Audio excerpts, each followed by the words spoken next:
Well, they say there's no place like home, and we're back here in the Park Cities. Boy, do we have a good one on deck. Highland Park versus Southlake, all that and so much more coming up next on Game On Sports.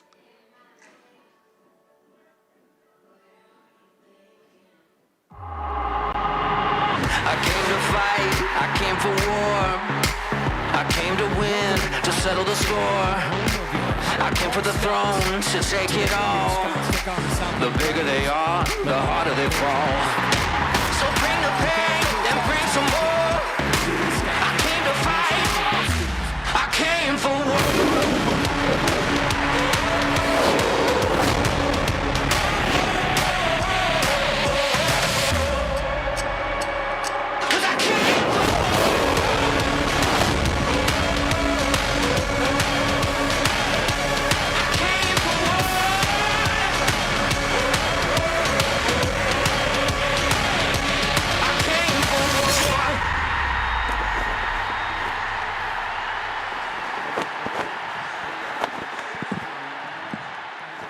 Good evening and welcome to the ninth wonder of the world, Highlander Stadium, located on the beautiful and iconic campus of Highland Park High School, home of your Highland Park Scots. Hello again, everyone. I'm Heckma Harrison alongside Josh Zilke. Tonight, the Scots return home after taking care of business in Rockwall, and now the focus shifts forward, not backwards. Josh, Southlake comes in ready, hungry, looking to disrupt the rhythm of the Scots, but for HP, it's simple. Stay disciplined, stay sound, stay tough, no shortcuts, no lapses, no letting your guard down. What are you looking for early? Well, thank you, Heckma. I think throughout this season, the strength and the backbone of this Highland Park team has really started on the defensive end, and that's starting with Willie White, number 16, in goal, and then you've got Hamner, and you've got Bond, and you've got Ford down there as your close D. And those boys are going to have their hands full because there's a couple of players over here on Southlake that can really play. You've got number 1, Max Bouchard. He's a senior. He's going to be playing attack. He's going to be playing midfield. He's going to Notre Dame next year, and he's a fantastic athlete. You'll see him moving up and down the field. Southlake is going to look to move him all over the field in terms of matchups, trying to get him the ball. And the other dangerous dragon that they have is number 16. That's Alec Parrott. He is a junior. He's going to be going up to play with Coach McMinn up there at Utah, Utah has been recruiting quite a few players from Dallas over the last couple of years, and Alec is just another one in a long line of boys going up to Utah. So, Heckma, I think this defense is going to have their hands full. I think there's going to be an up and down game, and I think that Southlake is going to look to try and put some pressure early on the Scots to see if there's a few dents in the armor that they can find. Man, I love that you say that about defense, because I, for one, believe that this season has literally been capped off by your defensive play. Guys like Jackson Bond, to me, his value on that side is, it just speaks for itself each and every game. You're starting to see attackmen get rid of the ball when they see number 2 closing in. It has just been all season long how he's been turning them over and giving extra opportunities. Yeah, Jackson has really kind of come into his own this year. I think there was a lot of players on last year's team, a lot of 25 guys that maybe had been on varsity for a few years, and Jackson was a little bit of the underclassman to them. And I think this year he's really done a good job at taking ownership of that defense, and he is the clear number 1 pole. There's a reason why he's going to North Carolina. And the other kid I don't think we should forget about is Ford Blevins, number 22. Yes. You don't hear quite as much about him because he hasn't decided where he wants to go to school at. But he was on the gold team last year, and his back was hurt. He was all out last year. And quite frankly, the Highland Park Scots weren't quite sure what they were going to get out of him. They weren't quite sure how that back was going to hold up, but he's got no issues, and he has become a formidable force down there. There's really a 1-2-3 punch down there at that close D, and I just can't be more excited about watching Ford just continue to play better and better each and every game. Now that gives us an opportunity to get into the Brooker Law starting lineups. Josh, run it down. Yeah, so we're going to be at The starting lineups is going to be in goal is going to be 16, Willie White. At defense is going to be the three that we just talked about, Ford Blevins, Griffin Hamner, and Luke Rudder is going to get the start for Griffin Hamner. He's getting the day off today. And then number 22, Ford Blevins. Starting in our midfield is our typical first-line unit. That's Colton Heinlein, who's going to play at the next level next year at Monmouth. We've got Hunt Henry. They're going to Duke. And we've got Henrik Johnson, who has had an absolute stellar year this year. And we'll certainly talk more about him as the game goes on. Up front, we've got number 19, Connor McCutcheon. We've got James Allen, one of the captains this year, done a fantastic job. And then, of course, we've got number 3, Harrison Brown, who is really the party starter for the Highland Park Scots on offense. Well, with that starting lineup, what we will do is step aside for the national anthem here at Highlander Stadium.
Nothing says game on like the national anthem.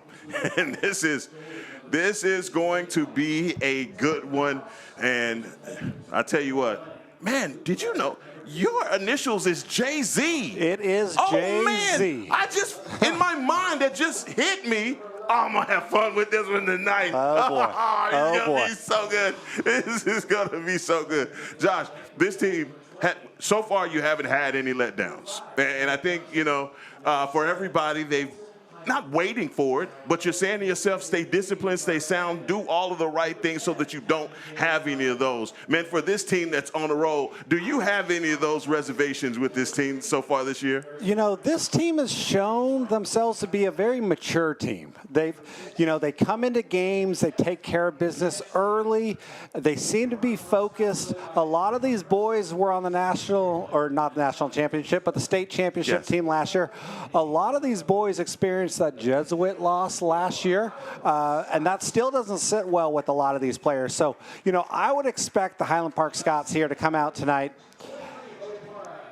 sharp, focused, look to lean on Southlake early, impose their will, and then go ahead and enjoy the rest of the afternoon. Jay-Z, we got everybody at half court, at midfield, ready to go. And, man, these are two teams that obviously have been locking in for years. You have Southlake in black with green trim. I love these jerseys, so easy to read. That's me being sarcastic. The Highland Park Scots in white with blue trim as the referees give instruction. Yeah, and Heckman, when I'm looking out there, I don't see number 1, Max Bouchard, out there. So, I'm not sure if there's an injury here. Wow.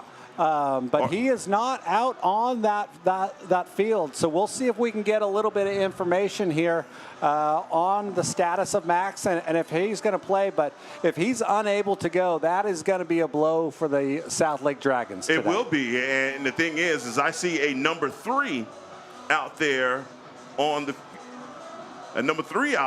field, but I don't have a number 3 on my roster. I do not have a number 3 on my roster either. So maybe there's a number change. I don't know. This is really too big of a game, obviously, if it wasn't for injury or something like that.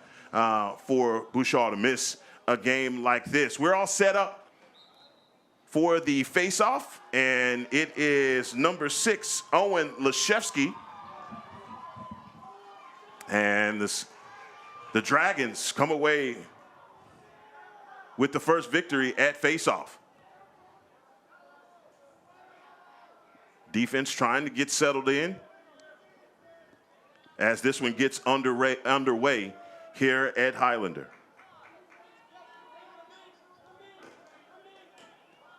Defense waiting on the outside, and that is, oh my God, Dean Doolin.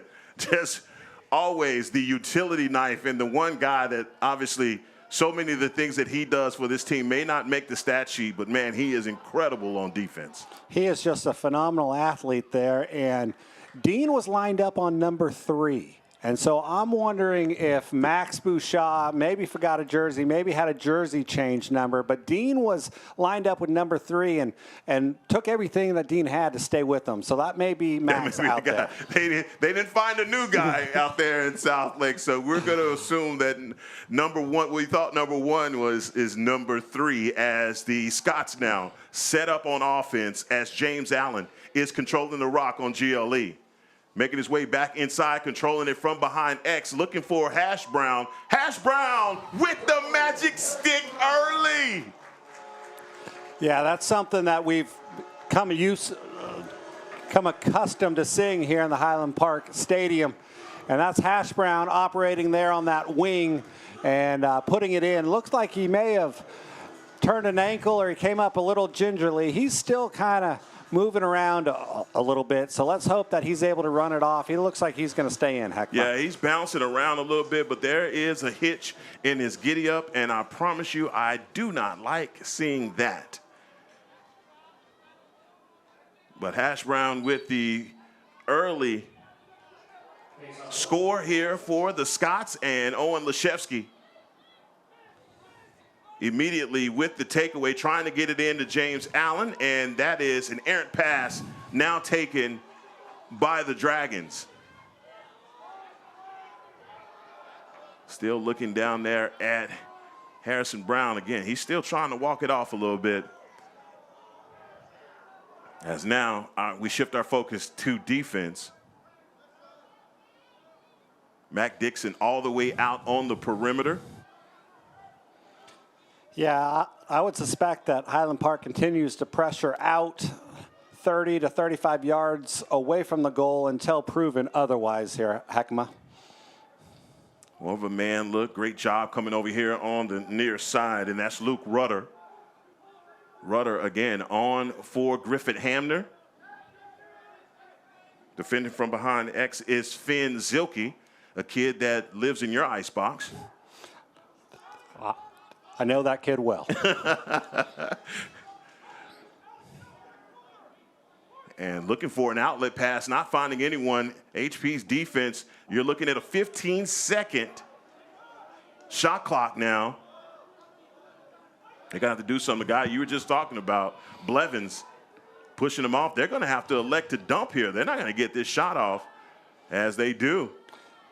Yeah, that's a great start for the Highland Park Scots here on defense, and that's exactly what we were talking about with Ford Blevins there. He was able to push his man off, had nothing going, and the HP Scots here with a clear opportunity. Look at him trying to be tough on the ride as Willie White with a long pass. Guess they were trying their own bulldog ride, and Willie tried to catch him sleeping. Almost did. As that's going to be, the Dragons are going to be able to corral this and start the other way. Yeah, that'll be something for us to keep an eye on, Heckma, is that 10-man ride and how the Highland Park Scots elect to attack it throughout the evening. Zachary Grieve with the clear. 8:14 here in the first quarter. Finn Zilke defending for the Scots. Looked initially like the Dragons were trying to bring a high screen. Didn't happen. Back to the other side, Mac Dixon. Great communication between those Dixon and Zilke. Yeah, Highland Park extending their defense really far out, putting pressure on the Dragons. Now, look at Dean Doolin. He's not letting him back top side. Great deny from the captain, Dean Doolin.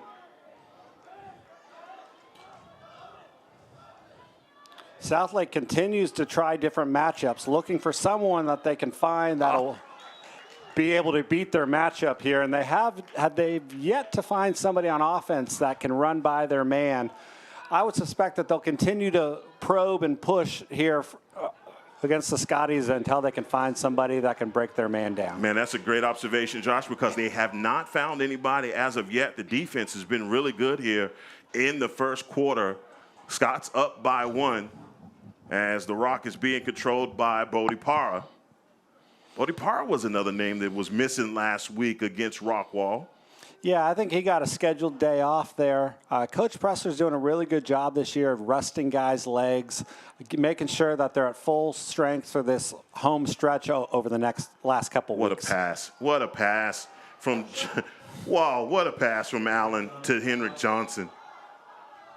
That one rings the pipes and is going to be controlled by the Scots.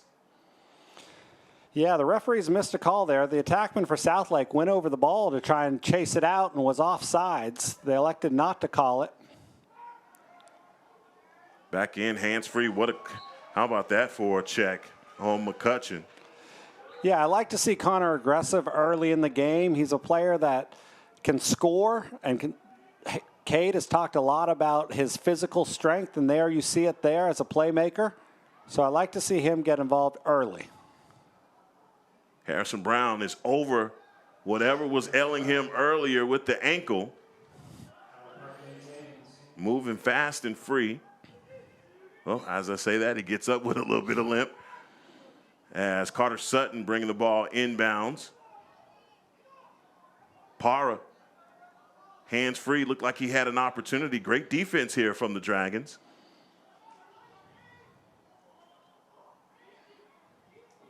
Switches on, looking for some motion right there is Carter Sutton. Watch out. And that one was a catch and release from Henrik Johnson, but Southlake not fooled. Now, Henrik's got one of the quickest releases in Texas, and he showed it there. Just unable to beat the Southlake goaltender on that one.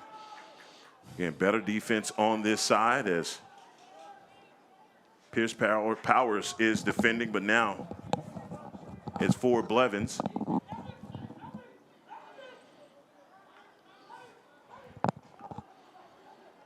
Southlake just trying to find an opening. They hadn't found it so far.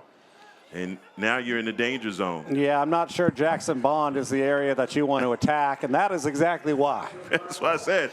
So many guys let it get off of the ball. Pierce Powers, how about that pass? Harrison Brown on the other side. Man, how did he get that one across?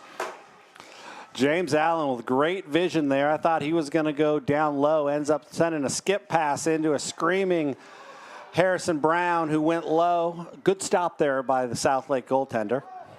Yeah, he sacrificed himself stepping in front of that shot.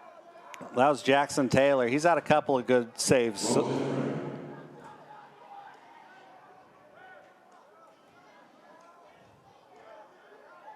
Again, 4:23 here in the first quarter. Scots up by 1.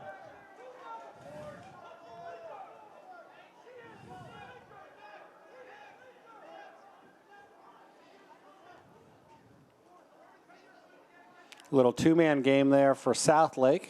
Yep, trying to turn back inside, and it doesn't happen. But I tell you what, they are able to get that shot off. I do believe that is number 3, who we believe is Max Bouchard, if I see that correctly. Yeah, I believe that was. And that was a quick little turnaround shot there, getting to his strong hand. Wow, 4 minutes here in the first quarter, and we're knotted up as it takes 8 minutes for the Dragons to get on the board. Yeah, I think the defense is playing well. I think the offense has had a number of good looks. Knocking on the door, you'd certainly like to see 1 or 2 of those go in here, Heckma. Hopefully they can get another one here before the end of the quarter, if not a couple. on Leshevsky, taking things into his own hands with the win at the X. He turns around and runs off, and running on for the Scots is number 20, Hunt Henry. Hunt Henry and number 7, Colton Heinlein.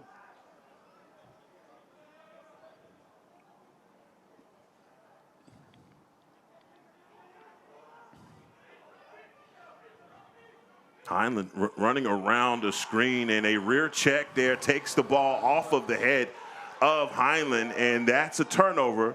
Southlake going the other way with numbers, but elects to pull back, coming around the screen, and that one is into the back of a Scots defender. Yeah, great job by James Allen. He's number 10. He's got the ball now, just moved it up. James is our ex-attackman, and he saw that loose ball and went back on the defensive end, played defense there, and ended up on the clear there. So great play there that absolutely will not show up in the box score, but those are winning plays by the captain, James Allen. Hunt Henry trying to make his way into the crease, turn back. McCutcheon, oh, with an opportunity. Boy, I thought Harrison, was that Harrison Brown? No, that's James Allen. Looked like he had an opportunity to get one. That was the trash man, James Allen, over there, and he loves to pick up those loose balls in front of the goal, and I thought he had himself one more. Hash Brown to McCutcheon. Heinlein turning back, trying to get those hands free. Great double team there by Southlake. Gotta enjoy that, man. If you love good lacrosse, you're seeing it right there on defense from Southlake. Southlake is sliding early. The Scots are going to have to move that ball a little bit quicker there. Once you. What you think about that shot attempt right there from Hunt Henry? I thought that was a good shot. You know, Hunt's got a good step down. He usually sees a bounce shot there. So I thought that was a good look for the Highland Park Scots. From my vantage point, it looked like he was one-on-one. So I absolutely agree. Boy, a pass into traffic, and that's going to be a turnover as 1:36 here in the first quarter, and Southlake with a legitimate opportunity to take the lead. Yeah, a little bit of a force there by the Highland Park Scots, trying to get it into the middle as they work to get their offensive rhythm. Defense still staying high out on the perimeter. They're meeting these guys at pretty much at half line here. Yeah, that's Finn Zelke, 35 yards out from the goal, applying pressure and daring the Southlake Dragon to run past him as he takes him down to X to operate behind the cage. Yeah, thinking about it, setting a screen here.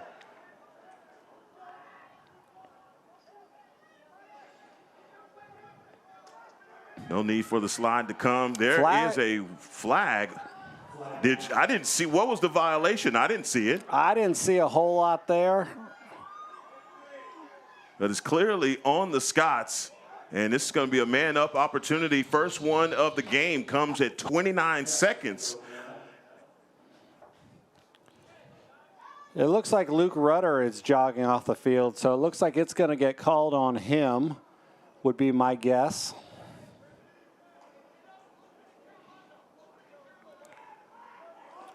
No, it is not. It is Finn Zelke in the box, 24. Yeah, I was going to say, Josh, I hate to tell you.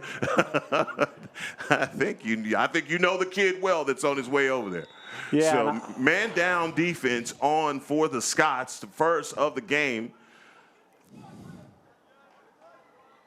Didn't get a time here.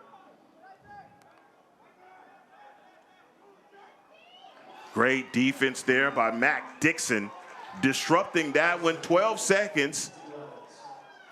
So if the Scots hold it here, because they are man down, they're going to start the second quarter with the ball if they can hold onto the ball here, Heckma. That's exactly what they do. Harrison Brown runs the timeout. That is the end of the first quarter. Wow, we're knotted up. So much more to come here on Game On Sports. They're like a super machine, when you need to get a loan car, getting out your booster seats, getting out your child care seats, getting out cleats, getting out bats, getting out balls. They are in, they are on, they are transferring it from one car to the other, and they make sure that they get you on your way. Being respectful of other people's times is a huge portion of making sure that the service that you provide is excellent. And it gives you peace of mind as a customer to make sure that they know what they're doing. I drive a Sewell. Experience the Sewell difference for yourself today at Sewell Lexus in Dallas or Fort Worth.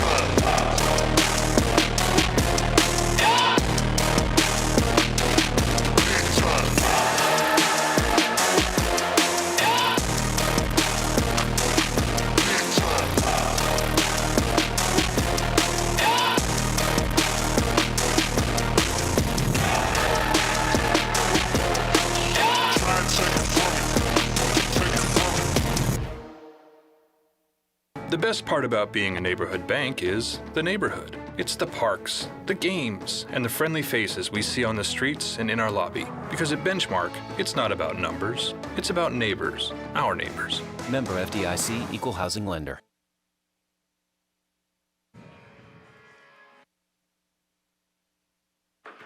Back in action here at Highlander Stadium. Heckma Harrison alongside Josh Zilke.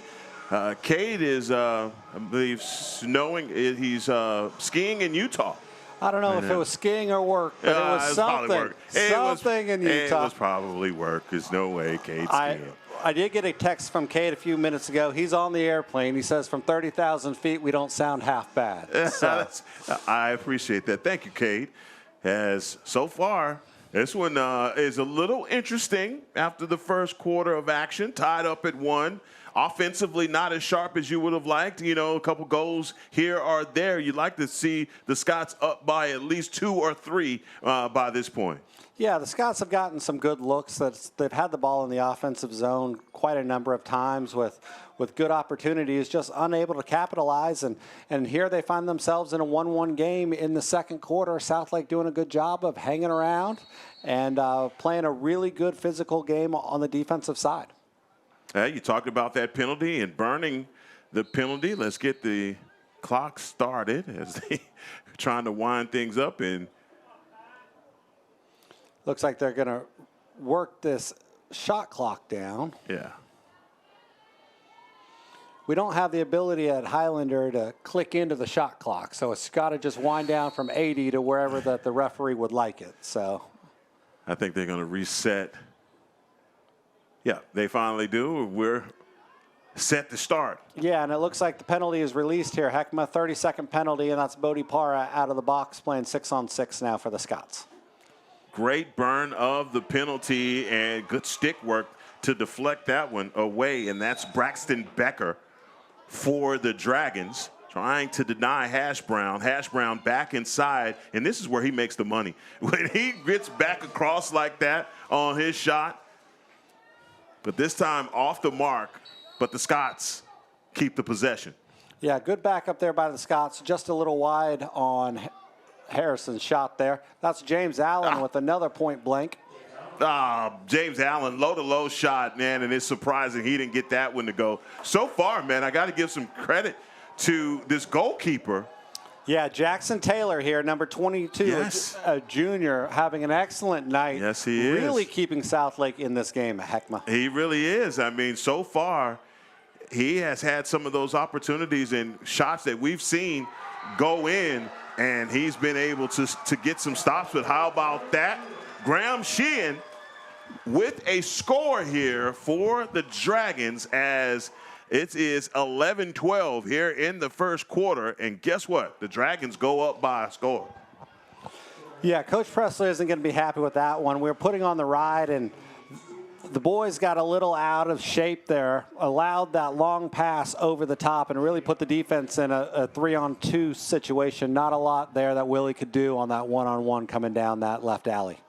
J.R. Faria down at the faceoff for the Scots. As they're all clamped up, and this is loose ball taken by Mac Dixon. Mac Dixon, the Monmouth commit, with a really good ground ball here. James Allen inside. Boy, another one of those shots by Allen, not able to hit the back of the net.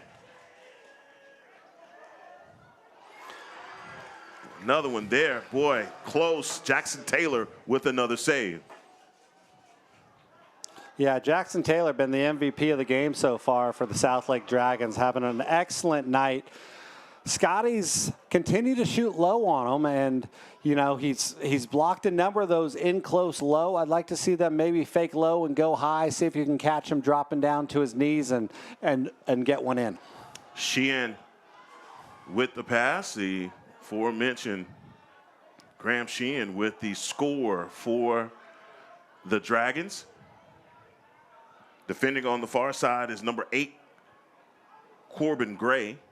Yeah, Corbin's had a really nice season here. Was traditionally an offensive midi and moved to the short stick defensive midi position to give Highland Park some depth, and has really played excellent this year.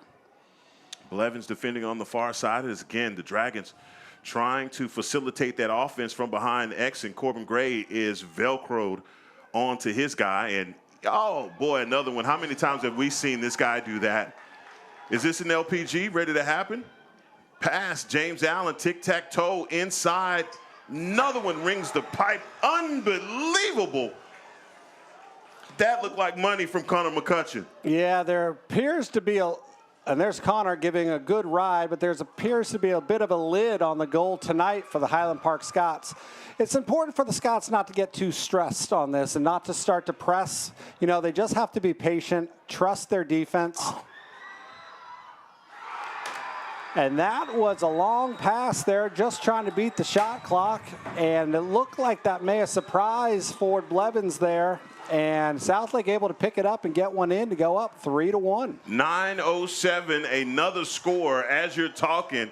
And Josh, that long pass, you got to ask yourself, how do you allow that long pass to be completed? And it does. And just like that, here you are, 2-1, and a timeout called by the Scots.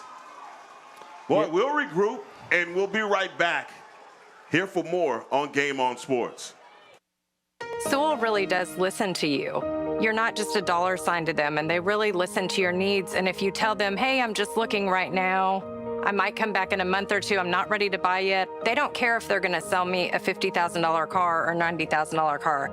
They don't really care about that. They care about listening to who I am and what I need. And I love that. I can't buy anywhere else. I won't buy a car anywhere else. I drive a Sewell. Experience the Sewell difference for yourself today at Sewell Infinity in Dallas or Fort Worth.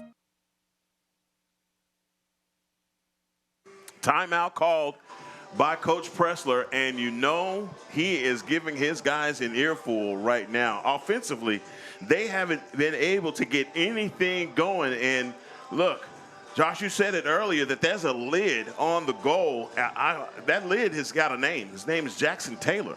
Yeah, Jackson's played great. He's had 4 or 5 really good saves.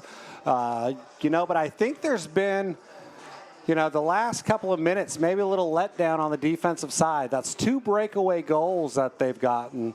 And Heckma, I can't remember the last time that I saw a Highland Park team have 2 fast break goals scored against them. It's been a long time. And Southlake, credit to them. They have come out to play tonight. Yeah, that was a weird pass. There was a long pass. There was about to be a clearing violation, and they're able to complete that long pass. I thought they were dumping it. I really did. Yeah, they had about 2 seconds, 1 second, something like that to get it over midfield. So the defender just chucked it up into space, and 99 times out of 100, the Poles will come up with it because they've got a 6-foot piece of titanium in their hands, and they're able to scoop those up. They just unfortunately were not able to come up with that ground ball, and it's the way the ball has bounced a little bit to start this game. So here we have some adversity, Heckma. So the question is, what are the Scots going to do with a little bit of adversity? J.R. Faria down at the face-off as We are set to begin. Easy win. Nope, thought it was. That one taken by Dean Doolin. Yeah, good response here by the Highland Park Scots. I would like to see them run their offense, look for a good shot, take a deep breath. I'm sure that's what Ledman is telling them in the huddle there is, hey, we're getting our shots. They're going to come. Like Henry thought about it for a quick second, getting it back on the near side. That may have been a mistake. Hash Brown looked like he had an opening, but elects to go behind the X2, James Allen. And James Allen working for the turnover, and it's yard sale. That's going to be an interference playing without a stick there on Southlake. So bad turnover by James Allen. Fantastic ride to get that back, and that's exactly what you would expect from James Allen there. He knew it. He knew it. As soon as he lost it, he went right after that guy to create the turnover. McCutcheon trying to make his way back. He was going to spin move back inside. He does, and elects to get back to James Allen.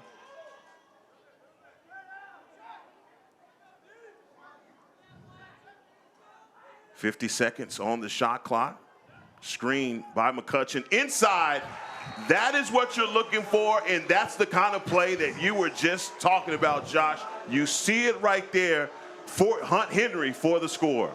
Yeah, that actually may have been, let's look at that replay. It may have been James Allen here. Here's Colton Highland coming in, Highland Park's best passer.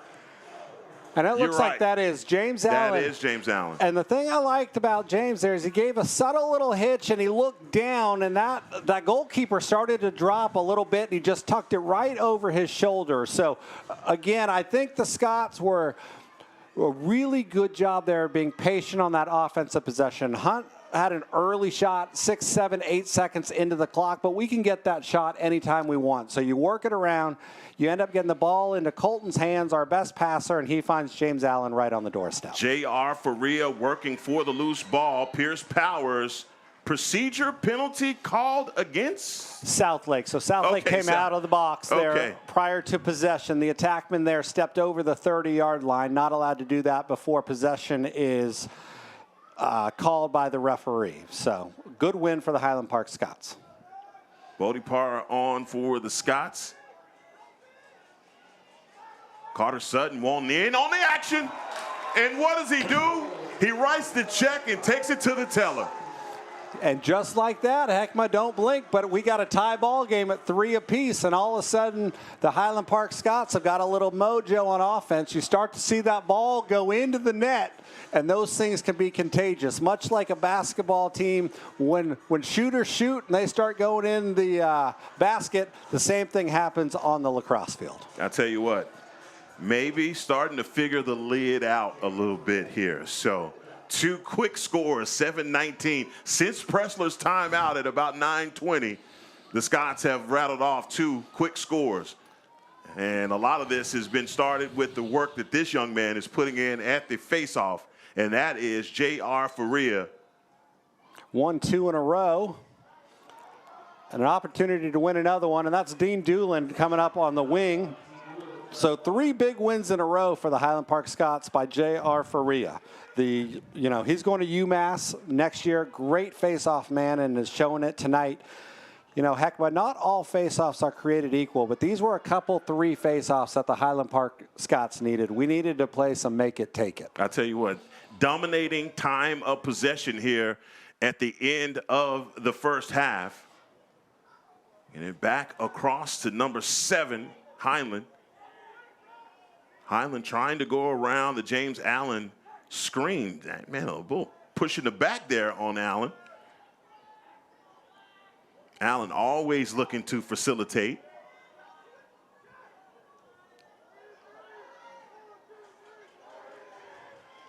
And at 30 seconds, Hunt Henry dancing.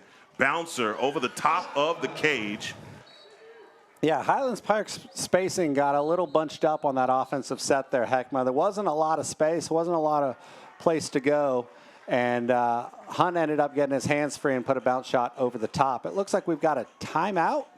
Yeah, quick timeout here by the Dragons. Maybe did not see something defensively, but either way, 25 seconds on the shot clock. We'll play some quick bills here and return to action as play resumes on Game On Sports. The best part about being a neighborhood bank is the neighborhood. It's the parks. It's the ball games. And it's the people we get to call neighbors. It's the friendly faces we see on the streets and in our lobby. Because at Benchmark, it's not about numbers, it's about neighbors. Our neighbors. Benchmark has your back. Benchmark Bank, family owned by Texans since 1964. Member FDIC, Equal Housing Lender. 6:17 left in the first half. Heckma Harrison alongside Josh Zilke. As I tell you what, man, this has been a very interesting first half, to say the least. Scott's hit with a little bit of adversity. I don't mean to jinx this. When I was talking about a letdown, I wasn't talking about tonight per se, but it's just one of those things. It's one of those games that you know is coming, and maybe this one is the one where you're going to have to pretty much go uphill to get this victory here at home. Yeah, the Scots really didn't help themselves out at the start of this game here. They dug themselves into a self-inflicted hole here on the defensive side, and offensively they just couldn't buy a bucket for a while. So you're feeling like offensively it's starting to turn. They're starting to get into the rhythm. They've seen some shots fall. So, let's see what happens over the next 6 minutes here of the second quarter. Harrison Brown bringing the ball in from the end line for the Scots. 25 seconds now on the shot clock.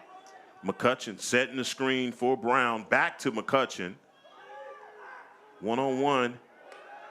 That one is easy pickings for Jackson Taylor. Yeah, Jackson Taylor seeing the ball well, but I like that shot from McCutcheon working on that island. We've seen him be successful there before, and that was a good shot for the Highland Park Scots. Now an opportunity here for Southlake.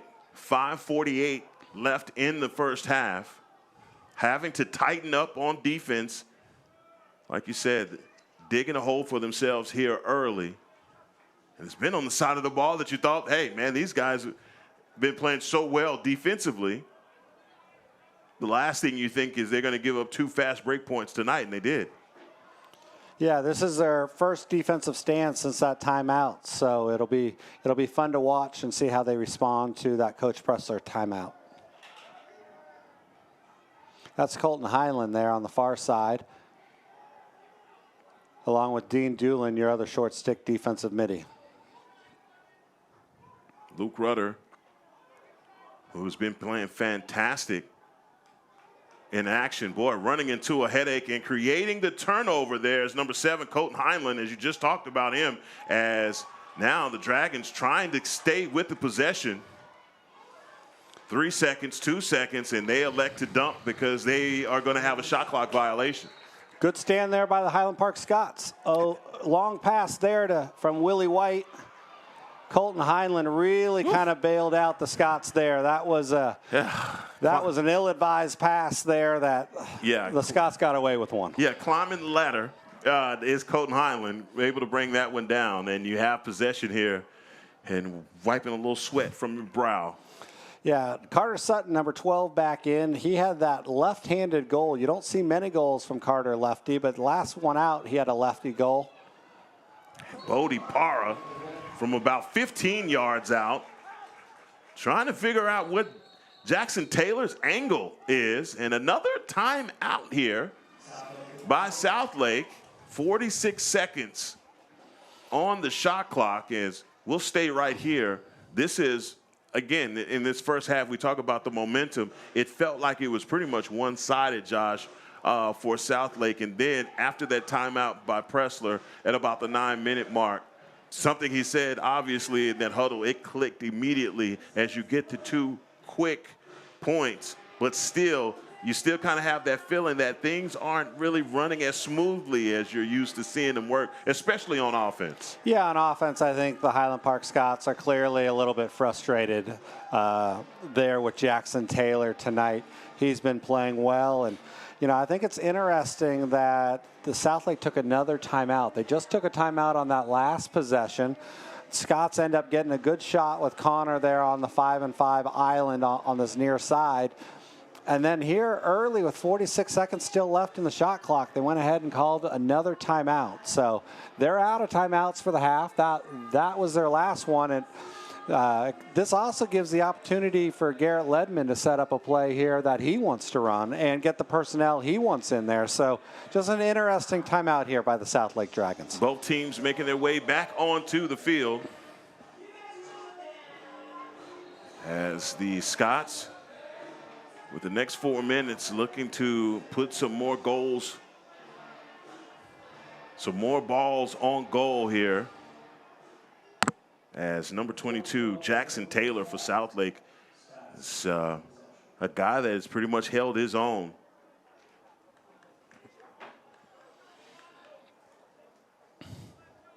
.46 seconds again on the shot clock. Scots, Harrison Brown bringing the ball inbounds. Southlake's coming out in a zone here, and the Highland Park Scots are just throwing the ball all over the field here to start this possession. 27 seconds, and that's what you needed. Danger from 15 yards away. I think they figured something out about this guy. Maybe we're in too close. Let's get it from about 15 yards out, as you see from this shot from Bodie Parra. Yeah, Bodie's had a great season. And he steps down there from 15 yards, puts a nice bounce shot on the opposite side of the goalie there.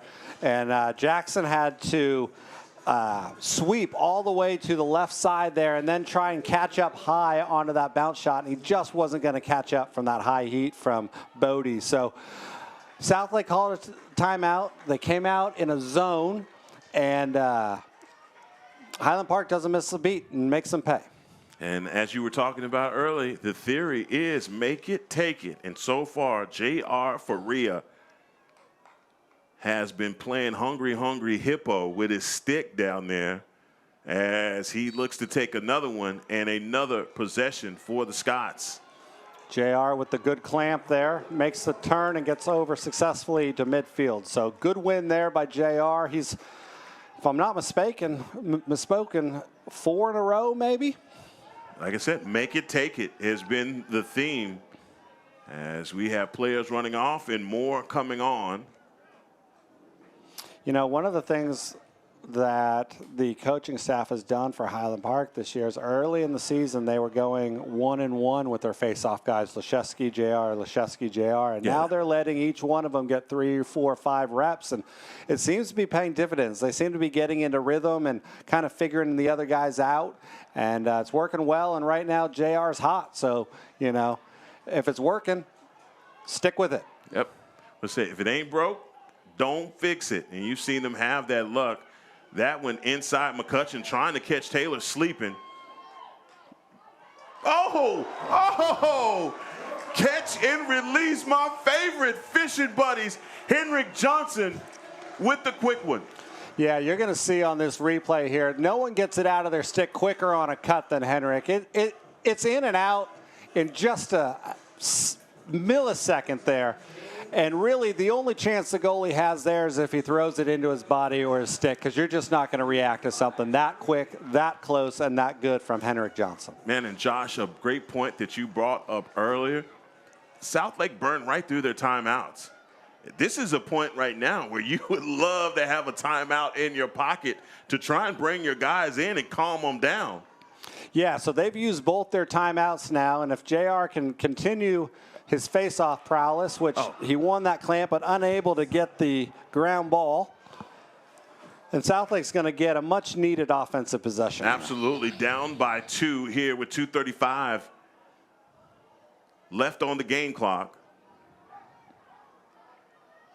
Defense, boy, these guys, they hadn't had to do anything for a couple of minutes now. And Southlake has an opportunity to pull with it to within 1. Yeah, Finn Zelke pushing out again, 30 yards from the goal. Not going to get around that guy, man. Great job by Finn. Boy, almost a turnover taken right there, and that is an errant pass. Not going to get there fast enough to chase that one down, and we're going the other way. Yeah, Scott's really causing Southlake a little bit of pressure there and creating the turnover for the Highland Park Scots. Finn, right place, right time with the clear. Another whistle, another flag comes out. Someone must be offside. Yeah, that's going to be offsides on Southlake. I only count 6 right now, but they must have had a subbing error on the backside. Southlake coach disagrees with it and was 5 yards out on the field pleading his case, but the referee wanted no part of it. So you like to see the Scots get a shot off here. Yeah, this is a free possession for the Scots, so you'd like to see them work their offense and get a good look, and that's one right there. Carter Sutton, the big dog, out there with another score. That's 2 for 12. Yeah, Carter's really kind of stepping up when the Highland Park Scots needed him. Carter's had a good year, but it's the senior leadership, and again, he is one of our better, more athletic midfielders, and he's showing it today, and he's got himself by his defender a couple of times and able to get his hands free and put one past the goalkeeper on the opposite side of the stick again, Heckma. Wow.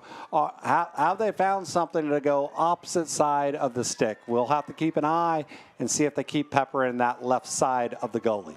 Hey, they've gotten plenty of opportunities. Finally, they've knocked on something that they can see, hey, maybe this guy is weak in this area. And another win at the face-off for the Scots. Harrison Brown on the near side, 104 left in the first half. Yeah, Harrison Brown calling for the Scots to settle it down, get their offensive personnel on the field. And that's Colton Heinlein coming on the field. Dean Doolin's now coming off. Henrik Johnson, and it looks like Hunt Henry coming in here, Heckma. Shot clock is of no consequence. 43 seconds. Will Coach Pressler call a timeout? Looks like he's letting them play on. Southlake in a zone here. Highland Park Scots have had a lot of experience with the zone this year. There's the timeout. Coach Pressler calls the timeout at 29 seconds. They take one. We're going to take one with them, pay some bills, and return to action for more Highland Park lacrosse. For over a century, we've been financing the American dream for those who dare to chase it. The job creators, the economic stimulators, the relentless entrepreneurs that refuse to be denied. For this we know, fortune favors the bold. Vista Bank, entrepreneurs banking entrepreneurs since 1912. The best part about being a neighborhood bank is the neighborhood. It's the parks, the games, and the friendly faces we see on the streets and in our lobby. Because at Benchmark, it's not about numbers, it's about neighbors, our neighbors. Member FDIC, Equal Housing Lender. Back for the final 29 seconds in the first half. Scots stealing all of the momentum here as they have pretty much put their foot on the gas as they bring the ball inbounds, as Scots with an opportunity to go in at halftime with a 4-goal lead. And there it is. Great execution. James Allen takes it top shelf. And Josh, I don't always order queso, but when I do, it's top cheddar. You got it right there. And looking at this replay, he just beats the goalie with some high heat there. Not a lot the goalie can do. But Heckma, we were sitting here at one point at 1-3 talking about what happened to the Scots and what's going on, and Pressler called that timeout. Yes. And since then, the Scots have gone on a 6-0 run, really brought on by J.R. Faria and his face-offs to get this thing started. No, I like with that point of reference right there to the face-off, because it has literally been make it take it for the Scots. Another possession here. Dean Doolin inside with a pass to James Allen. Uh-oh. As that is... That's Leszewski coming up a little banged up, but he's running off the field, but he definitely looks a little bit banged up. That's going to be the end of the half for the Highland Park Scots as they get out of the first half at 7-3, Heckma. Out of the first half. And how about this for Southlake? Josh, you talked about them calling that timeout and what it did to them momentum-wise. Whatever they were trying to get done defensively, you call a timeout like that, but you really kind of leave your team out to dry. And they were 3-3 at one point in this game, and I think they were making headway and had everybody on notice for what this game could possibly turn into, and the Scots just run off. Yeah, it was 3-3. The defense wasn't performing poorly, and they called a timeout. Scots set up a play and score, and then they come back down. It's 3-4, and they call a timeout again in a kind of a situation where the Scots were just getting settled into offense, and the Scots are able to score again, and all of a sudden it's 3-5. The momentum's going away from you, and you don't have any more timeouts. Just an interesting little scenario, and one that ultimately I think it hurt the Scots. It hurt Southlake. I think that they would have liked to have another timeout there at the end as this thing started to build momentum and slip away. Yeah, man, we are going to step aside for halftime and return to action as the third quarter begins here on Game On Sports. From the first time you pull in the driveway to the time you pick up your vehicle to the way the cashier handles the transaction, everything you touch physically in the dealership is quality. It just keeps layering in that your trust that you're dealing with a sincere organization, a sincerely well-managed organization. I drive a Sewell. Experience the Sewell difference for yourself today at Sewell Cadillac. The best part about being a neighborhood bank is the neighborhood. It's the parks. It's the ball games. And it's the people we get to call neighbors. It's the friendly faces we see on the streets and in our lobby. Because at Benchmark, it's not about numbers. It's about neighbors. Our neighbors. Benchmark has your back. Benchmark Bank, family owned by Texans since 1964. Member They're like a FDIC, super Equal machine Housing Lender. when you need to get a loan car. Getting out your booster seats, getting out your child care seats, getting out cleats, getting out bats, getting out balls. They are in, they are on, they are transferring it from one car to the other, and they make sure that they get you on your way. Being respectful of other people's times is a huge portion of making sure that the service that you provide is excellent. And it gives you peace of mind as a customer to make sure that they know what they're doing. I drive a Sewell. Experience the Sewell difference for yourself today at Sewell Lexus in Dallas or Fort Worth. For over a century, we've been financing the American dream for those who dare to chase it. The job creators, the economic stimulators, the relentless entrepreneurs that refuse to be denied. For this we know, fortune favors the bold. Vista Bank, entrepreneurs banking entrepreneurs since 1912. I take the cars to get washed frequently, not so much because they're particularly dirty, but because it's like visiting family every couple of weeks and having an hour to spend with friends. From the moment I pull onto the service drive or go into the showroom, there's always someone being polite and kind and friendly. I visit with 6 or 8 people who know me by name every time, and I know them by name. I will always drive a Sewell. Experience the Sewell difference for yourself today at Sewell Buick GMC. Sewell really does listen to you. You're not just a dollar sign to them, and they really listen to your needs. And if you tell them, hey, I'm just looking right now, I might come back in a month or two, I'm not ready to buy yet, they don't care if they're gonna sell me a $50,000 car or $90,000 car. They don't really care about that. They care about listening to who I am and what I need. And I love that. I can't buy anywhere else. I won't buy a car anywhere else. I drive a Sewell. Experience the Sewell difference for yourself today at Sewell Infinity in Dallas or Fort Worth. The best part about being a neighborhood bank is the neighborhood. It's the parks, the games, and the friendly faces we see on the streets and in our lobby. Because at Benchmark, it's not about numbers. It's about neighbors, our neighbors. Member FDIC, Equal Housing Lender.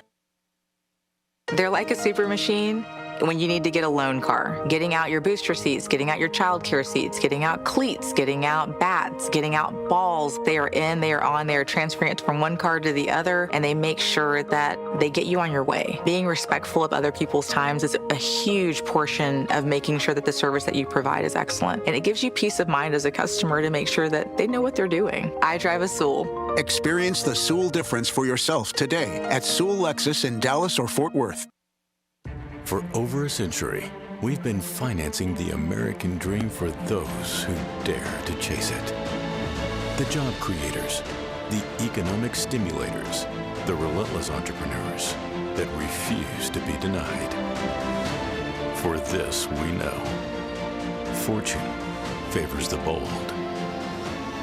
Vista Bank, entrepreneurs banking entrepreneurs since 1912.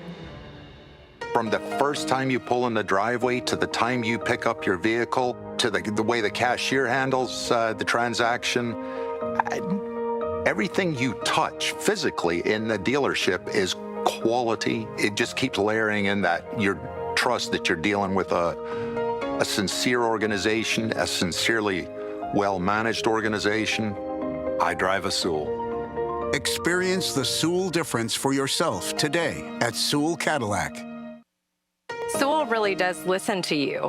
You're not just a dollar sign to them, and they really listen to your needs. And if you tell them, hey, I'm just looking right now, I might come back in a month or two, I'm not ready to buy yet, they don't care if they're going to sell me a $50,000 car or $90,000 car. They don't really care about that. They care about listening to who I am and what I need. And I love that. I can't buy anywhere else. I won't buy a car anywhere else. I drive a Soul. Experience the Soul difference for yourself today at Soul Infinity in Dallas or Fort Worth. The best part about being a neighborhood bank is the neighborhood. It's the parks. It's the ball games. And it's the people we get to call neighbors. It's the friendly faces we see on the streets and in our lobby. Because at Benchmark, it's not about numbers. It's about neighbors. Our neighbors. Benchmark has your back. Benchmark Bank, family owned by Texans since 1964. Member FDIC, Equal Housing Lender. For over a century, we've been financing the American dream for those who dare to chase it. The job creators, the economic stimulators, the relentless entrepreneurs that refuse to be denied. For this we know, fortune favors the bold. Vista Bank, entrepreneurs banking entrepreneurs since 1912.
Here's a look at some first half highlights as the Scots, again, having to work their way uphill, but 7 scores.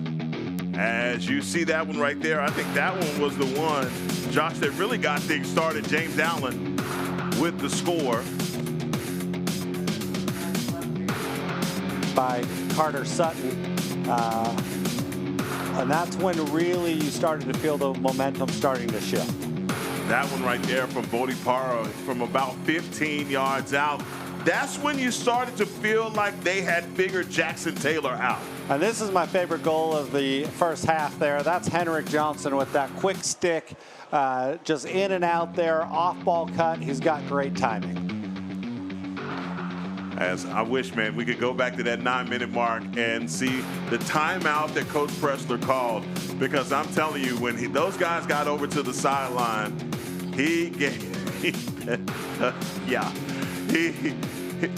basically had to put a bug in their ear. Just say, hey, guys, look, we got to come out and take care of business. And something happened in between that mark because they rattled off 2 quick scores.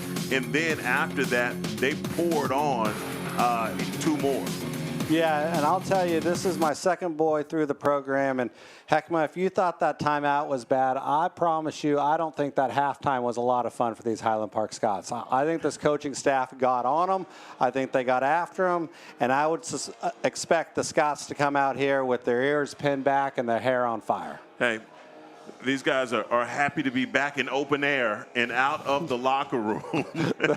They were locked in there with the staff with nowhere to run. Heckma, they are happy to be out here in the rectangle. What about that shot right there from the goalie cam? How beautiful is that shot as the sun going down behind the Park Cities?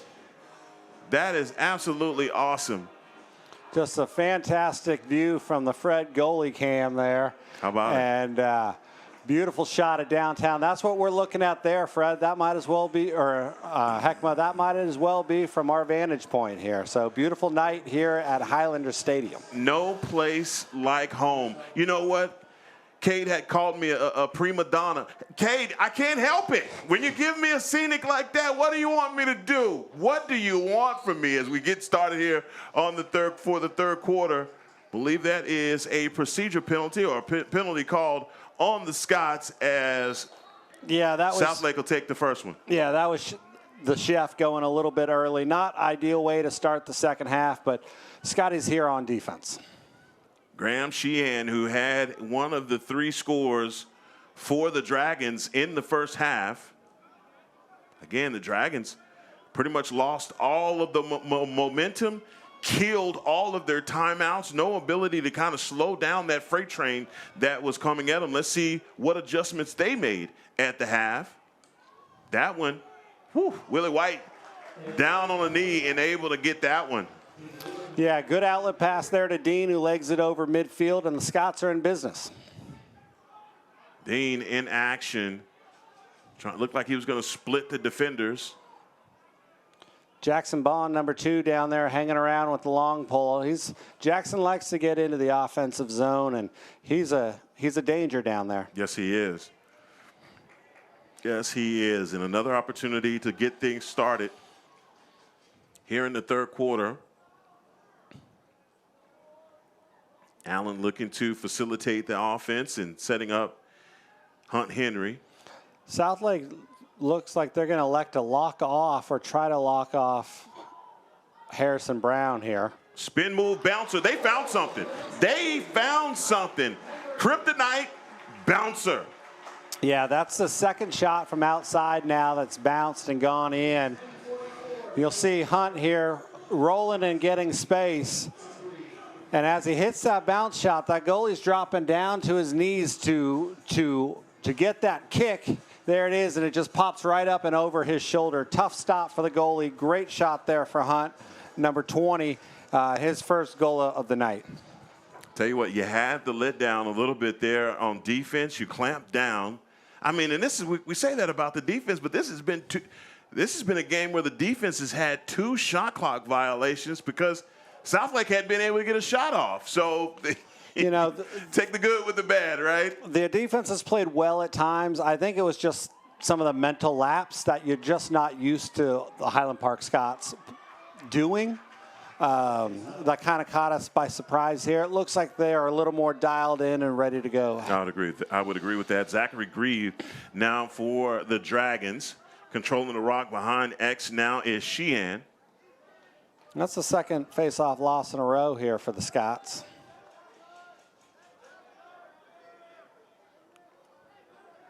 We figured out that Brushaw is now wearing number 3 and not 1. Brushaw, the Notre Dame commit, scored the first goal for the Dragons. Working it in between the numbers in the hash, but elects to pass behind X. running right into Rudder. Coming back in top side, and Willie White says, let me get that. Here's Mac Dixon on the fast break. Thought we were going to have a little long pole goal action as Mac Dixon elects to pull back. Yeah, I don't mind that. You know, the Scots are getting great shots in their offensive set here. The defense just worked hard, got the ball back. Willie had a good save there. So let your offensive personnel get on the field. Let them all get a touch in the second half.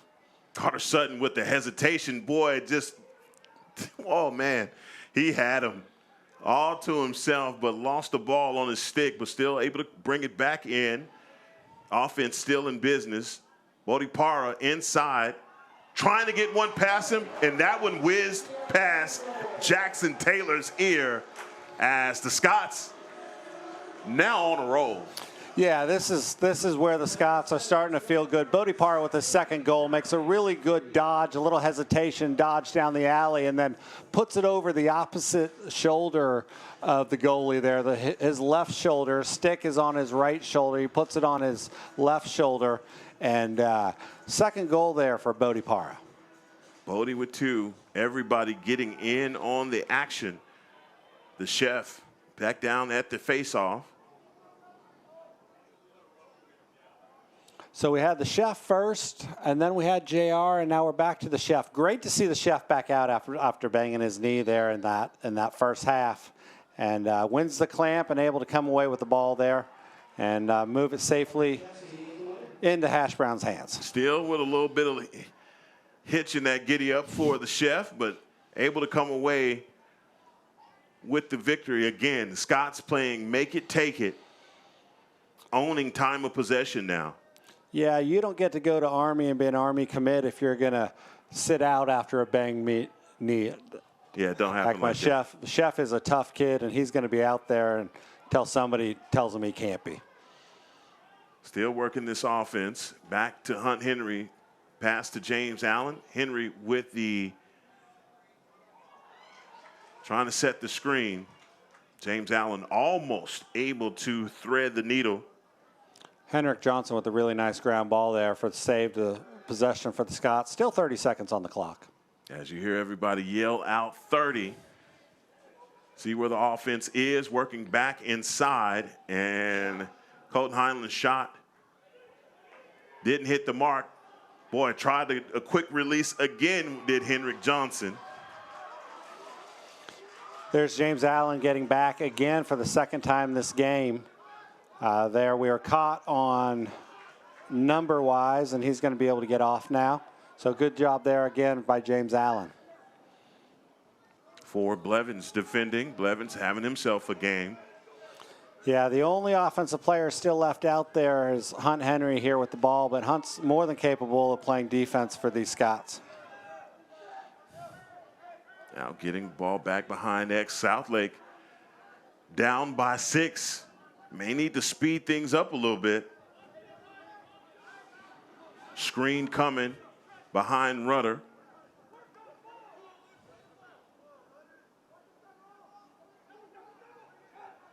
One-on-one situation here for Southlake, and they make them pay. That is a score. Believe that's number 25, Zachary Grieve, with the score. Yeah, Scots gave up an open shot here. I'm curious to see on this replay here. Looked like a little step in from about 10 to 11 yards, and they were able to get on the board here 9-4. I was calling for it, telling them, say, you need to go a little bit quicker here. You're seeing they're kind of slow, methodical on offense, but that was all a part of the design as they're able to get that one behind the defense for a score. And how about that? You had number 30, Cook Chillian, out at the faceoff. We got a Cook Chillian sighting here, out here, and Cook's going to stay in, or it looks like he's going to play a little LSM. Cook, one of our better freshman poles in the entire country, is going to be the next in line of the proud Highland Park Scots going to big-time college lacrosse. Yeah, you don't get to this level as a freshman without being really, really good. And Cook is good. Max Dushaw working on the near side, being haggled by Corbin Gray. Shorty on shorty matchup. That was one. Blevins stepped in front of that one. Yeah, they're going to say that hit the goalie, so that must have been Willie that stopped that. I didn't see him get a piece of it, but they reset the shot clock on that. And they did. Whistle on the field. And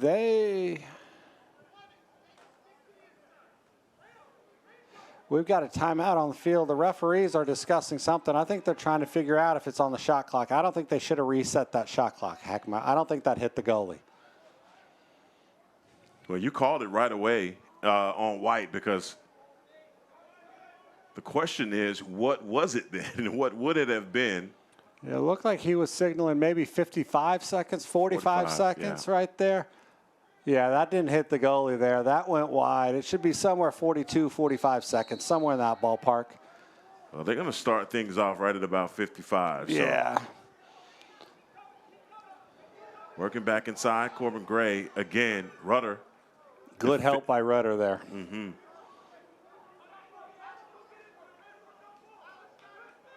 Trying to pass over the top. Finn, Silky. Great defense. Yeah, good help there by Finn on that cutter coming through. And a long pass up to Cook, and we successfully moved it into the front field here. Yeah, did that. I'll tell you what, how about the Scots in transition? All those long passes, we've seen those be, head scratchers, but you get that one out to Chillian, and Chillian gets it up to James Allen for the clear. And if that was the way it was designed to work, then that was pretty. Yeah, those are one of the ones the coaches always hold their breath and then say, good job. Afterwards. Whoa, with the score. I didn't think that happened so fast. That was Carter Sutton inside to Henrik Johnson for another score. Oh, Josh, check this one out. Yeah, that's just Henrik Johnson. He's got such good timing on his cuts, and Carter just absolutely put a dime right on him, hit him in stride, and I think Henrik Johnson is probably the best off-ball player in Texas. When I've watched these games and I see how he cuts and how he gets open and the offense that he produces without ever having to have the ball in his stick, it's absolutely amazing to have a player like him out. I mean, you get the delayed reaction because the shot was one, the pass was amazing, but the shot was just a flick of the wrist for number 5, Henrik Johnson. Great execution on that score for the Scots. Henrik can absolutely get rid of that ball lightning quick. He's got amazing hands. That one trying the long pole, trying to get that shot off, and no dice.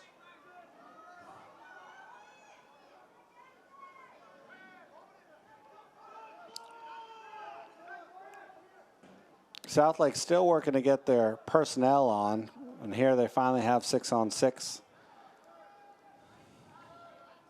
And we've pretty much seen man defense out of the Scots. Unless it's been a man down, they've been okay with being in man. Yeah, that's really the Scots trademark here, is this pressure man defense, and they're going to continue to play it, I would think, throughout the night. Finn again solo on his guy. Rudder doing a good job running around the screen, trying to create a little bit of traffic here are the Dragons.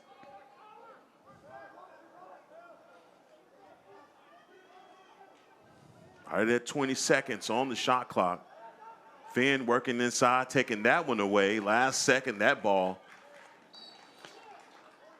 Yeah, that player got inside, and Finn had a nice trail check there as they were able to deflect that ball out of bounds.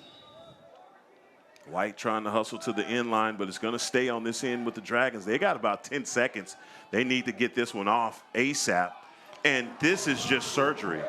That's just surgery. Reporting for surgery is Jackson Bond. Another great pass inside. Hash Brown just not able to handle it. That one squirts out, and that's a turnover going the other way now. Luke Rudder hustling down. The loose ball comes away with it. Luke just puts it in the middle. It looks like James Allen's going to pick it up. Other shot attempts as I believe James Allen is able to hustle to the end line to keep the possession here for the Scots with 3:05 left in the third quarter. Yeah, Heckma, you know, I think people forget that Jackson Bond is left-handed. So that stick is in his left hand, which allows him a lot of times to get that into passing lanes where a right-handed player, it would be on the backside of the player. And Jackson's able to get that stick into the front side of the player. And so he's become really good at sort of baiting guys into that pass. Man, that is absolutely a great evaluation because so many times you could tell defenders are thrown off by it. James Allen trying to get top side. He has the double team on his hip. Hunt Henry coming back around, and he scores. So that's a beautiful left-handed shot from Hunt Henry. And, you know, Heckma, I think if you went back and charted this year, I bet Hunt has more left-handed goals than he has right-handed goals. He likes that alley dodge down the left-hand side, and he likes that rollback to it. And there he comes around X and able to put a really good shot on the goalie left-handed. So great job by Hunt. Boy, I tell you what, fantastic stick work on display here at Highlander Stadium. And we were tied at 3 at one point in this one. Boy, that seems like 3 games ago. It does, and I look down. Man.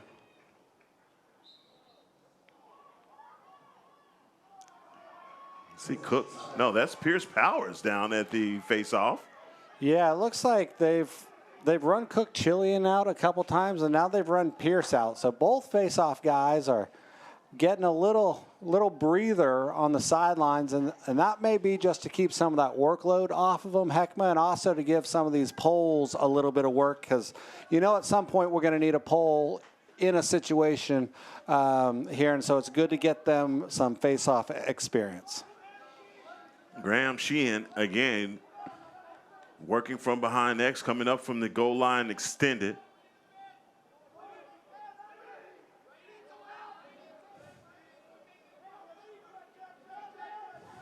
Trying to work around the defense, and you're not going to get past Dean. No, that's not a matchup you want to attack, and Southlake moves off of that pretty quickly. Let's see Carter Sutton out here, so shorty matchup. Yeah, Carter's super athletic. I like him on the defensive end. Fry trying to come across. You're not going to be able to get back inside, and that's that's a goal.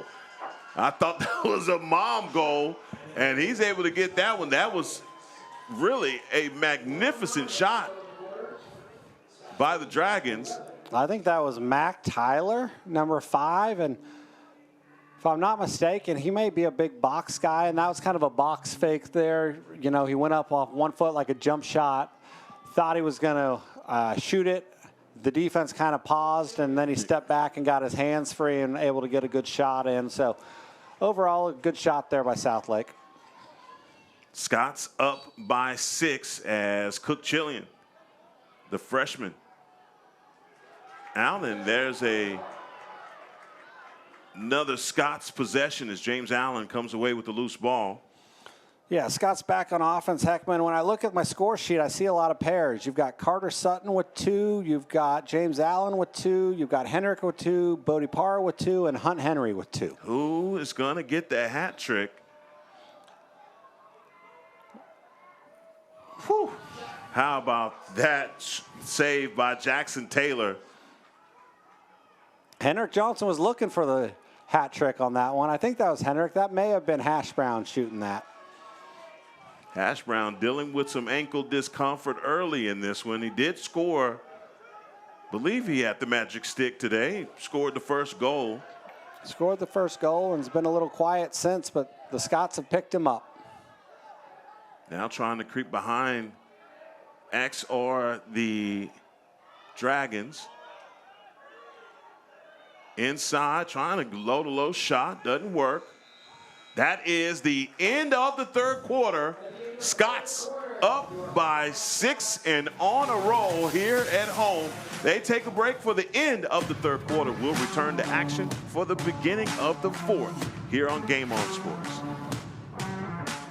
From the first time you pull in the driveway to the time you pick up your vehicle to the way the cashier handles the transaction, everything you touch physically in the dealership is quality. It just keeps layering in that your trust that you're dealing with a sincere organization, a sincerely well-managed organization.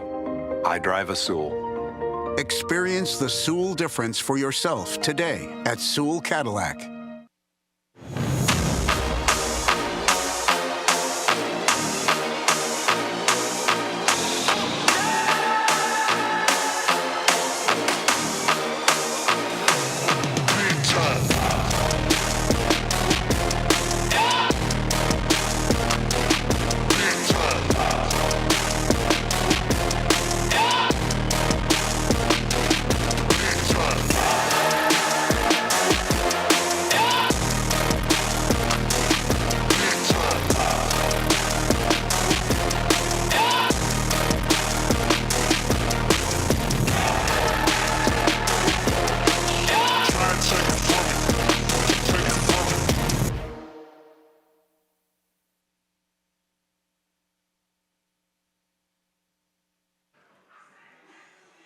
Play set to resume here for the fourth quarter. Heckma Harrison alongside Josh Zilke. Sitting in for Cade Hamner. Cade said he's landed, flight was safe, and he's hustling up to get here to Highlander Stadium. Heckma, we've got Pierce Powers 11 out to take the face-off again. So it looks like maybe JR and the Chef's night may have come to an early close, and the Scots are going to go with the long poles here, giving them some work in the second half.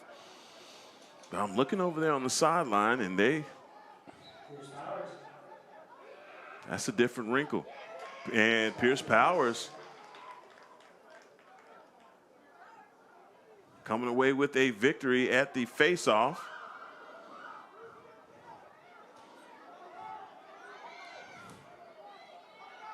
For Blevins with the hustle.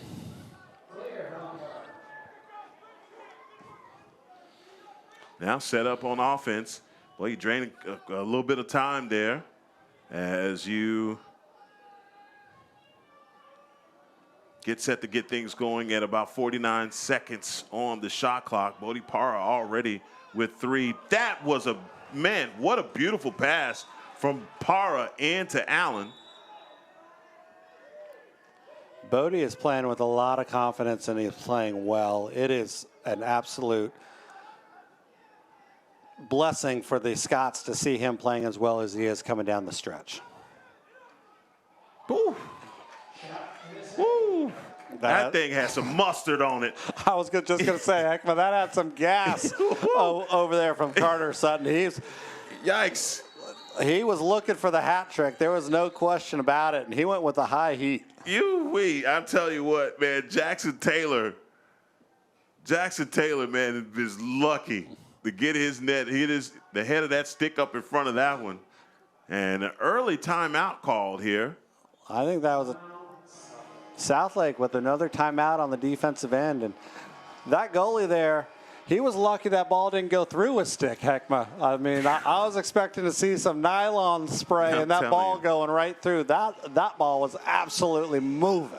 Thank God for those chest plates that these guys wear, because that right there would have gotten through an armored car the way that one was coming. An unbelievable shot. Again, a great save by Jackson Taylor. Yeah, I've been impressed with Jackson Taylor's goalkeeping all evening long.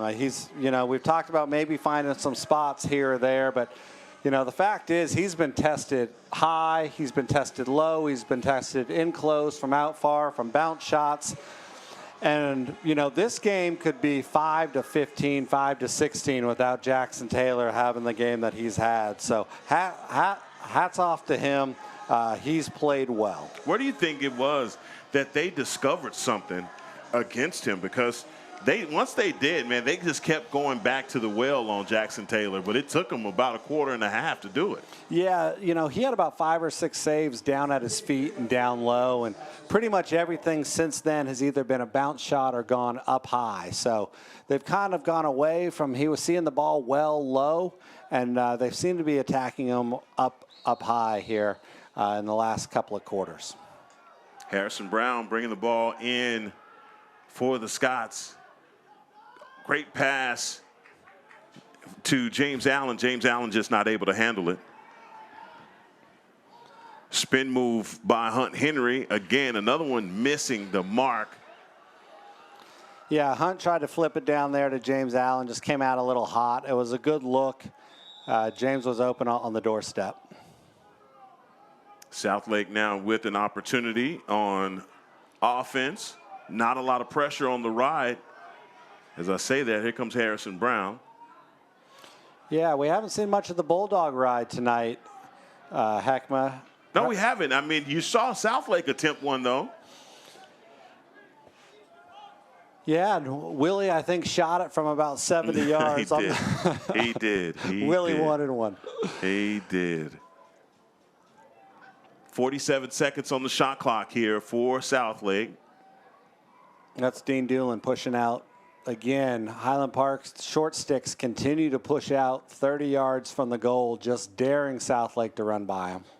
9 minutes here. Southlake down by 6. You'd like to see these guys at least get multiple shot attempts. This is one of those things in basketball. You say you're one and done. Not a bunch of rebounds coming here for those guys, and there it is. And just like that, Mac Dixon is out in transition. Oh, not what Dean Doolin was originally thinking to go, like that one to go off of the head of his stick, and that's a turnover. Yeah, errant pass there by Dean in transition. I think he was trying to get it over to James and just threw it a little bit high. Again, no Bulldog ride coming here for the Scots as Taylor all the way out of the cage. Looking to make a long pass, and that's going to be a turnover. Yeah, that was an awkward-looking clear by Southlake there. They got their spacing wasn't very good, and ultimately it bunched them up there, and there was just really nowhere for that goalie to go. Dean Doolin's pass into Harrison Brown. Harrison Brown waiting on Parra. Carter Sutton running in from the wing area. And now Henrik Johnson. Heckman, we still got 5 guys with 2 goals. Who's going to get the hat trick here? Harrison Brown needs to get to 2. So now you got another guy with 2 goals so far. So who's going to break the seal on it? I don't know, but I do know Harrison Brown's ankle must be feeling a little bit better. Heck, man, I look down at my stat sheet, and it looks like I'm boarding the Noah Ark here. I've just got pairs. Everybody's lined up in pairs. We got 3, 12, 10, 5, 23, and 20, all with 2 goals tonight. Somebody's waiting for the hat trick. Who will it be? Scott's up by 7, 8:32 left in the fourth quarter. Who is your faceoff guy? So we got Pierce Powers, and what that does is it allows Highland Park to get an offensive player on the wing, too. That's Colton Heinlein, number 7 there over on the wing. And here's Corbin Gray. Corbin Gray on easy pass into number 19, Connor McCutcheon. How many is that for Connor? Connor's just got 1. So that's 1 for Connor. Okay. Welcome to the party, Connor. You watch. Connor will get 2 more in a row, and he'll be the first to a hat trick here coming out of nowhere. Corbin Gray, I'd mentioned it earlier. He'd been an offensive midi most of his career. Has moved to defensive midi here with just the personnel that Scots have this year, whether it's permanent or 1-year. Transition, we'll have to wait and see how that plays out. But there you can see his offensive skills. He took it right into the middle and made a great pass there to Connor McCutcheon. Well, and a lot of work here at the face-off. Pierce Powers working for that loose ball as the Dragons are able to come away with it. Want to know the rhyme and reason to this as J.R. Faria and Owen Leshevsky's been on the sideline. I know Chef he bumped knees earlier, but that's been the extent of it. He's been back out, but getting some other guys involved here at the faceoff at Highlander. Great defense. Errant pass. Hash Brown working for the loose ball. Got guys wrestling here. There's Jackson Bond wanting it. Give it to him. Whew, that one was off the noggin of someone. Whoa.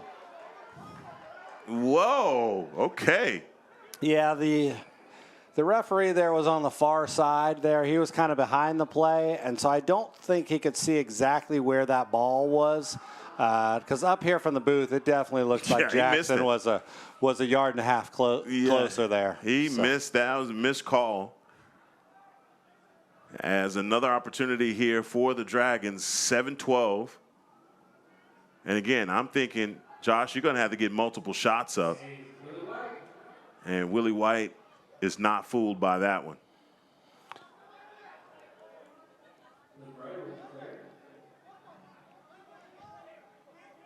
Heinlein to Hash Brown back to Heinlein. Bodie Parra coming in.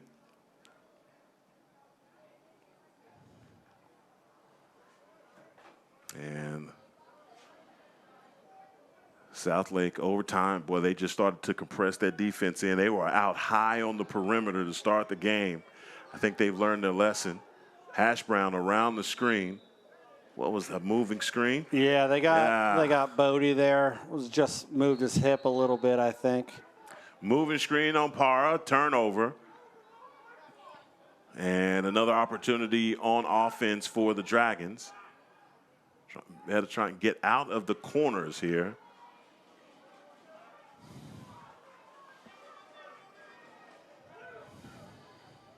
And they have been one and done on their shots.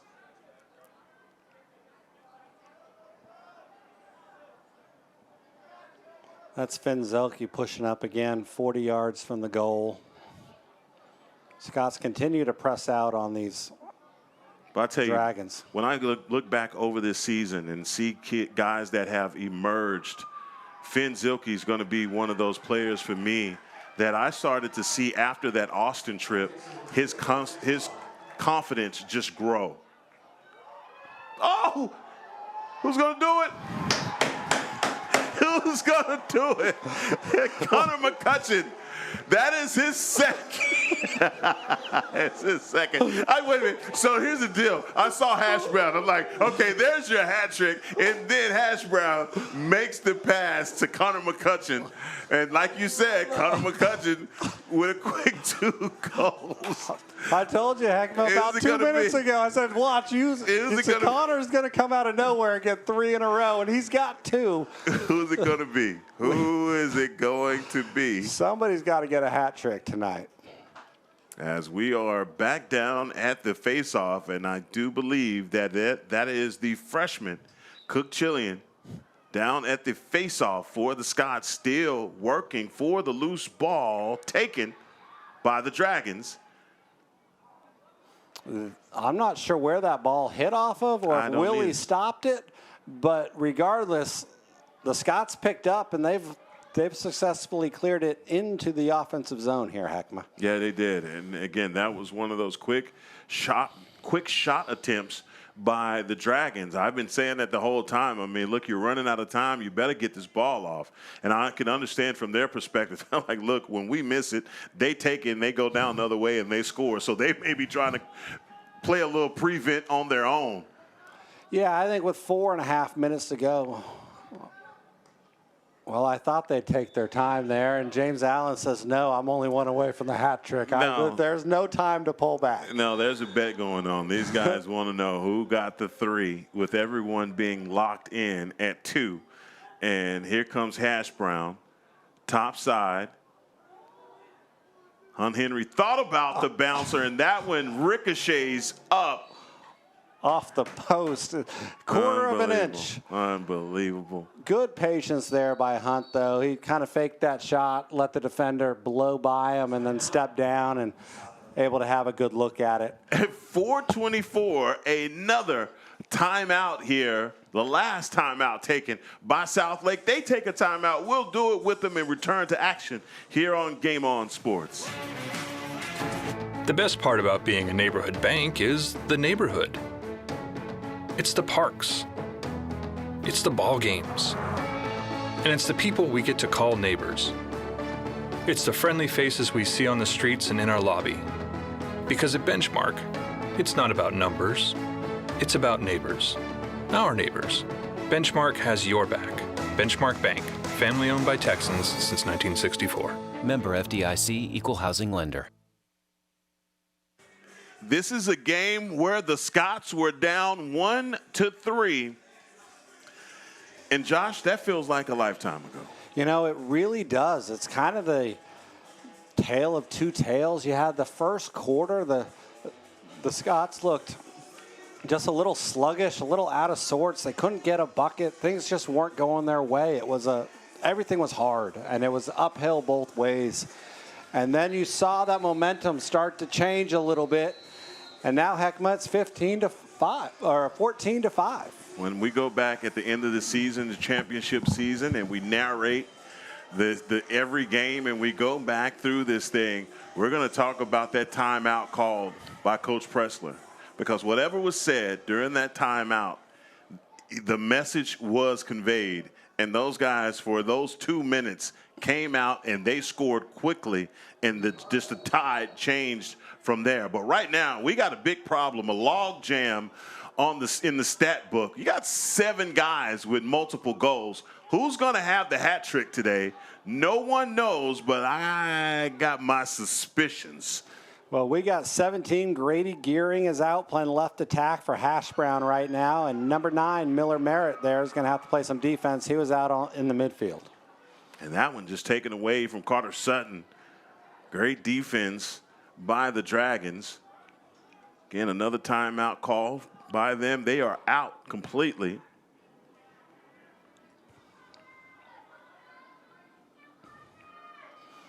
Yeah, I really like the timeout feature here on the graphic that Game On does. Heckma there where it says TO0, TO2. It's always nice to follow along at home of how many timeouts each team has taken. Well, that is the strategy of the game. And sometimes, man, we talked about that first half. That may have been a mistake to burn all of your timeouts as the momentum swung for the Scots, as Southlake just had no way to stop the bleeding. Yeah, they burned those 2 timeouts kind of mid-second quarter there. And then for the last 6 minutes, the coaching staff just kind of had to sit there with their hands tied and watch that tide come in. Defense still stingy. That's Conrad Noble there, number 26 out for the Highland Park Scots. Noble, a can't-miss player out there on the field. Yeah, all 6'7" of them. He's a big old guy. Another pass into Carter Sutton. He's trying to chop that one down. That's Jack Foster, 15, a freshman, right attackman. Foster in, trying to corral it, and it goes out of bounds. That's a turnover, another one. Here as Southlake looking to get another score here, under 3 minutes. Yeah, another possession or two, and the Scots should have their victory here, Heckma. Yep, Pierce Powers playing some pretty good defense on the near side. Slide coming immediately, one-on-one situation. Great check there by number 26, Conrad Noble, deflecting that shot. Fast break opportunity here. Grady Gearing able to pick up that loose ball and secure it for the Scots. 70 seconds in the clock, minute 50 to go. Scots can take it all the way down to about 40 seconds if they want to here. No, they're going to take a shot. It's gonna be a shot. Colton Highlander going for it. There's only one guy out here. Who are we looking at here? It's number 19, Connor McCutcheon, with an opportunity here for a hat trick. Yeah, that was kind of a weird call there. they called a procedural call on Jack Foster, and I think he was going to go just kick the other ball that had rolled out of bounds, and, Weird. And I think that referee thought maybe he had, started playing or something. I don't know. Well, you've heard the term, the ball don't lie, right? The ball don't lie. You may have got it right there, as that is a turnover. And the Scots going the other way. Yeah, that is correct. Heckma, the lacrosse gods righted the wrong there and gave the ball back to the Scots.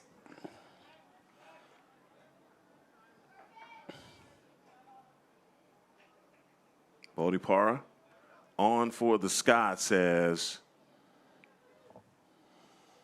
5 seconds left, or a 5-second differential in the shot clock and the game clock. I'd suspect that maybe we may not have a hat trick, Heckma. We may hold this and dump it out here. We'll have to see what they do. You called it Noah's Ark with all the pairs that you got there. So right at 40 seconds, McCutcheon's like, give me the ball, give me the ball, give me the ball. Inside, no, they're still going for it. Come on now. What a hustle on the other side for Para, able to get that one, 26 seconds. I don't think I've ever rooted so hard for a goal at a 14-5 game in my life. Heck, well, I mean, I'm on pins and needles over here. Who's gonna get? And now it looks like no one's going to get this, and we're all going to be left empty-handed and go home without a party favor tonight. Unbelievable. I tell you what, well, we did a really good job of building the suspense for the hat trick that never was. How about that? We'll just go with that.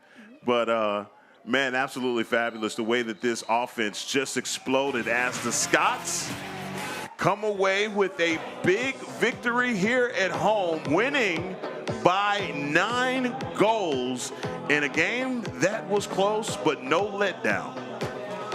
Yeah, Heckma, I think this game started off slow. It started off probably exactly the way the Scots didn't want to start off. Coach Pressler calls that timeout, refocuses the team, and then I think what you saw from that timeout moving forward was a much sharper team, looking better on offense. The defense's rotations were a little bit better, and hence the Scots walk away here victorious with a 9-point victory. A victory here at home, defending home turf. Did the Scots here today with a big-time victory. Want to thank everyone that was involved on this one, all the guys on the truck, all the guys that are on the cameras, Cookie for making sure that the sound quality is absolutely slamming, Fred Gardner, who does does push-ups in his tuxedo. I want to thank everyone involved, even my guy Josh Zilke on short notice getting in here for Cade Hamner. I'm Heckma Harrison saying so long, God bless, and good night from Highlander Stadium.